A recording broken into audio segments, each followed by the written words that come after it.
Refined oil और process जैसे unhealthy oils ने तो जैसे पूरे मार्केट पर कब्जा ही कर लिया है। मगर अब आप इसकी चिंता ना करें, क्योंकि आ गया है वंश कोल्हू का प्योर सरसों कच्ची घानी ऑयल। लकड़ी कोल्हू मेथड से तैयार ये है नेचुरल और हेल्दी भी। वंश कोल्हू प्योर सरसों कच्ची घानी ऑयल के साथ। वंश कोल्हू, तेल सही मिलेगा यहीं।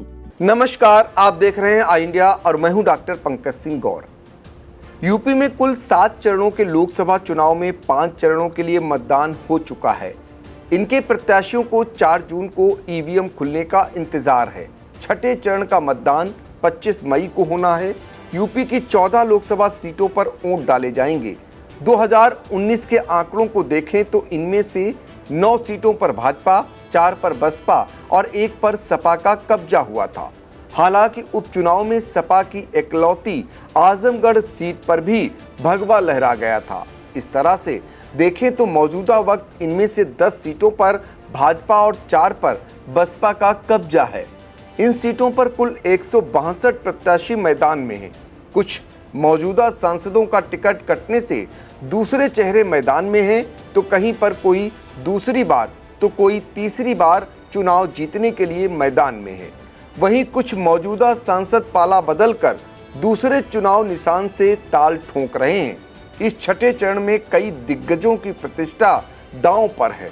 मिशन 80 लेकर चल रही भाजपा की असल परीक्षा इसी चरण की सीटों पर होनी है। वहीं भाजपा के विजय रथ को रोकने में पूरी दमखम लगाए इंडिया गठबंधन की अखिलेश यादव और राहुल गांधी की जोड़ी का भी इन्हीं सीटों पर कड़ा इम्तिहान होगा। कई सीटों पर मुस्लिम प्रत्याशी उतार कर सपा के लिए मुश्किल खड़ी करने वाली बीएसपी अपनी पुरानी सीटें बरकरार रख पाती है या नहीं, इस पर भी सबकी नजरें रहेंगी। आइए हम आपको एक एक कर इन सभी 14 लोकसभा सीटों के सूरत हाल से रूबरू कराते हैं।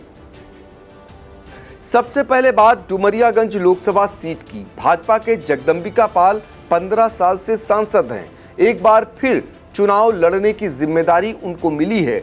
सपा ने यहां पर पूर्वांचल के बाहुबली रहे हरशंकर तिवारी के बेटे और संत कबीर नगर से 2 बार सांसद रह चुके भीष्म शंकर उर्फ कुशल तिवारी को मैदान में उतारा है।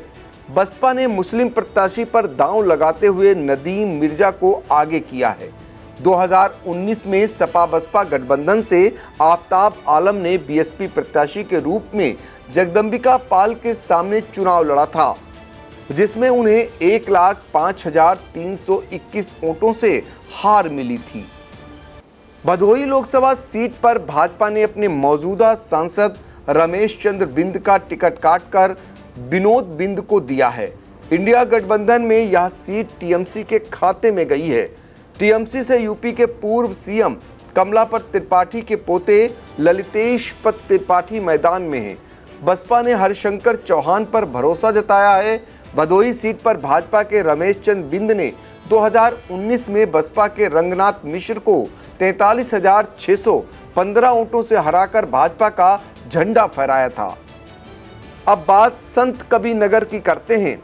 यहां पर भाजपा की गठबंधन सहयोगी निषाद पार्टी के प्रवीण निषाद सांसद हैं और भाजपा के निशान पर फिर चुनाव लड़ रहे हैं। सपा ने पूर्व मंत्री लक्ष्मी उर्फ पप्पू के साथ और बसपा ने नदीम अशरफ पर दांव लगाया है। 2019 के चुनाव में प्रवीण निषाद ने बसपा प्रत्याशी भीम शंकर उर्फ कुशल तिवारी को 35,761 मतों से पटखनी दे दी थी। आजमगढ़ का मामला बड़ा दिलचस्प है। छठे चरण की अकेली यह ऐसी सीट है जिस पर 2019 के चुनाव में सपा ने जीत दर्ज की थी। तब सपा प्रमुख अखिलेश यादव ने भाजपा के दिनेश लाल निरहुआ को 2,59,874 मतों जैसे विशाल अंतर से हराया था। हालांकि अखिलेश के इस्तीफे देने पर 2022 के उपचुनाव में निरहुआ ने सपा के धर्मेंद्र यादव को केवल 8,679 मतों से हराकर अपना हिसाब बराबर कर लिया था। मौजूदा सियासी समर में एक बार फिर निरहुआ और धर्मेंद्र यादव आमने सामने हैं। बसपा ने एक बार फिर मुस्लिम कार्ड खेला है। 2022 में बसपा ने गुड्डू जमाली को उतारकर सपा के विजय रथ को डिरेल कर दिया था। इस बार बसपा ने मशहूद सबीहा अंसारी को प्रत्याशी बनाया है और गुड्डू जमाली सपा के खेमे में आ गए हैं। सपा ने उन्हें एमएलसी बना दिया है। अब आपको बस्ती लिए चलते हैं। भाजपा ने एक बार फिर हरीश द्विवेदी पर दांव लगाया है। यहां उनके लिए हैट्रिक लगाने का मौका है। सपा ने पूर्व मंत्री राम प्रसाद चौधरी जबकि बसपा ने लवकुश पटेल को उतारा है। 2019 में राम प्रसाद चौधरी बसपा प्रत्याशी के तौर पर चुनाव लड़ रहे थे। तब उन्हें हरीश द्विवेदी ने 30,354 मतों से परास्त किया था। मछली शहर का मामला बड़ा दिलचस्प है। यहां पर भाजपा ने एक बार फिर बीपी सरोज पर भरोसा किया है। सपा ने उनके मुकाबले युवा चेहरे के रूप में अपने 3 बार के सांसद तूफानी सरोज की 26 वर्षीय बेटी प्रिया सरोज को उतारा है, जबकि बीएसपी ने पूर्व आईएएस कृपा शंकर सरोज को चुनावी अखाड़े में उतार दिया है। यहां पर भाजपा के बीपी सरोज हैट्रिक चांस पर हैं, लेकिन पिछले चुनाव का नतीजा उनके लिए बड़ी चुनौती होगा, क्योंकि तब उन्होंने महज 181 मतों के अंतर से जीत दर्ज की थी। बीपी सरोज को 4,88,397 वोट मिले थे, जबकि उनके प्रतिद्वंदी बसपा के त्रिभुवन राम को 4,88,216 मत मिले थे। आइए अब हाई प्रोफाइल सीट सुल्तानपुर की बात करते हैं। भाजपा ने यहां पर पूर्व मंत्री और मौजूदा सांसद मेनका गांधी को उतारा है। सपा ने राम भुवाल निषाद और बसपा ने उदयराज वर्मा को टिकट दिया है। वोटिंग से पहले इस सीट पर एक बड़ा खेल हो गया। सपा ने चंद्रभद्र सिंह उर्फ सोनू सिंह को अपने पाले में लाकर यहां के चुनाव को उस त्रिशंकु की तरह कर दिया है जो किसी के भी पाले में जा सकता है। यानी मेनका गांधी की जीत का रास्ता कतई आसान नहीं रह गया नजर आ रहा है। दरअसल 2019 में मेनका गांधी और बसपा प्रत्याशी चंद्रभद्र सिंह सोनू का मुकाबला हुआ था। उस समय तमाम मशक्कत के बावजूद मेनका गांधी की जीत का अंतर 14,526 वोटों तक सिमट कर रह गया था। इस बीच मेनका गांधी के लिए बड़ी राहत यह है कि उनके बेटे वरुण गांधी उनका चुनाव प्रचार करने के लिए पहली बार पहुंच गए हैं। अब बात फूलपुर की। यहां पर भाजपा ने मौजूदा सांसद केशरी देवी पटेल को पवेलियन भेजकर उनकी जगह पर वेटिंग करने की जिम्मेदारी अपने विधायक प्रवीण पटेल को सौंपी है। सपा ने कमलनाथ मौर्य को मैदान में खड़ा किया है। मौर्य बसपा से विधानसभा चुनाव लड़ चुके हैं, जबकि बीएसपी ने जगन्नाथ पाल को चुनाव लड़ने की जिम्मेदारी सौंपी है। 2019 के चुनाव में केशरी देवी पटेल ने बड़ी जीत दर्ज की थी। उन्होंने सपा के पंधरी यादव को 1,71,968 मतों के विशाल अंतर से धराशायी किया था। प्रतापगढ़ सीट भाजपा ने मौजूदा सांसद संगमलाल गुप्ता पर फिर भरोसा जताया है। गठबंधन ने एसपी सिंह पटेल को और बसपा ने अधिवक्ता प्रथमेश मिश्रा पर दांव लगाया है। बता दें, प्रथमेश के पिता शिव प्रकाश मिश्रा कौशाम्बी के भाजपा प्रभारी हैं। संगमलाल गुप्ता भी बड़ी जीत दर्ज करने वालों में शामिल हैं।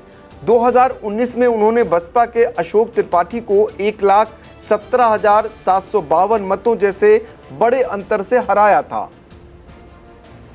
इलाहाबाद लोकसभा सीट पर अगर महारथियों में मुकाबला कहा जाए तो गलत नहीं होगा।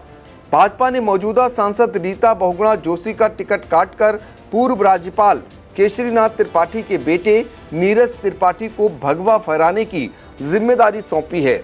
वहीं इंडिया गठबंधन ने बड़े समाजवादी नेता कुंवर रेवती रमन सिंह के बेटे तथा पूर्व मंत्री उज्जवल रमन सिंह को मैदान में उतारा है। बसपा ने रमेश पटेल को टिकट दिया है। 2019 के नतीजे की बात करें तो रीता बहुगुणा जोशी ने सपा के राजेंद्र सिंह पटेल को 1,84,275 जैसे विशाल अंतर से पराजित किया था। लालगंज लोकसभा सीट पर इस बार सीन बदला है। बसपा ने अपनी मौजूदा सांसद संगीता आजाद का टिकट काटकर प्रोफेसर इंदु चौधरी को उतारा है। सपा ने 2 बार सांसद रह चुके दरोगा प्रसाद सरोज पर भरोसा किया है। वहीं भाजपा ने नीलम सोनकर पर दांव लगाया है। नीलम सोनकर भाजपा से ही 2014 में सांसद चुनी गई थी। 2019 के चुनाव में बसपा की संगीता आजाद ने भाजपा की नीलम सोनकर को 1,61,597 मतों जैसे बड़े अंतर से धूल चटा दी थी। इस बार संगीता आजाद का समर्थन नीलम सोनकर को होने की चर्चा है। श्रावस्ती लोकसभा सीट भी उन सीटों में शामिल है जहां पर 2019 में जीत हार का अंतर कुछ हजार में सिमटकर रह गया था। भाजपा के लिए इस सीट पर जीत दर्ज करना बड़ी चुनौती इसलिए है कि उसने राम मंदिर निर्माण समिति के अध्यक्ष और पीएम मोदी के करीबी कहे जाने वाले नृपेंद्र मिश्रा के बेटे साकेत मिश्र को प्रत्याशी बनाया है। इंडिया गठबंधन से सपा ने राम शिरोमणि वर्मा को उतारा है। राम शिरोमणि वर्मा इसी सीट से 2019 का लोकसभा चुनाव बसपा प्रत्याशी के रूप में जीते थे। तब उन्होंने भाजपा के दद्दन मिश्रा को मात्र 5,320 मतों से हराया था। मौजूदा चुनाव में बसपा ने यहां पर हाजी दद्दन खान उर्फ मोइनुद्दीन अहमद खान को प्रत्याशी बनाया है। अंबेडकर नगर लोकसभा सीट पर भी मुकाबला काफी रोमांचक होने की उम्मीद है। कारण है कि 2019 में बसपा के टिकट पर चुनाव जीतने वाले रितेश पांडे इस बार भाजपा से उम्मीदवार हैं। सपा ने पूर्व मंत्री लालजी वर्मा और बसपा ने पूर्व नगरपालिका अध्यक्ष कमर हयात पर दांव लगाया है। 2019 में रितेश पांडे ने भाजपा के मुकुट बिहारी वर्मा को 95,880 मतों जैसे बड़े अंतर से हराया था।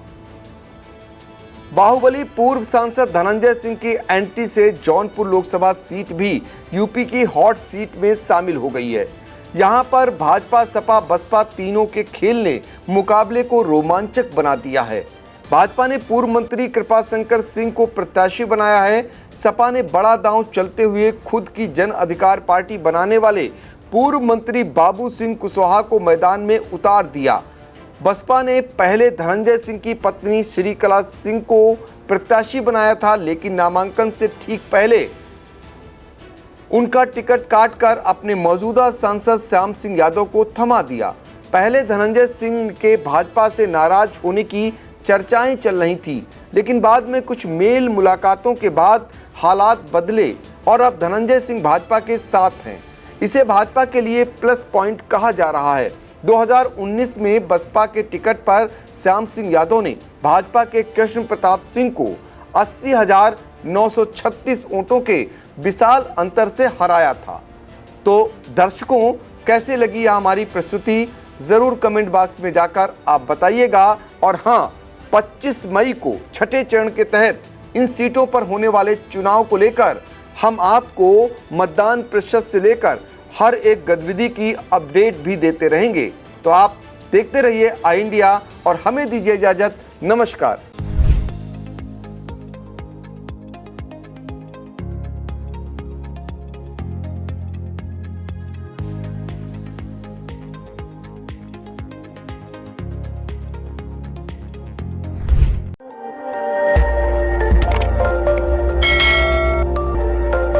खबर आपकी, नजर हमारी। देखते रहिए आई इंडिया।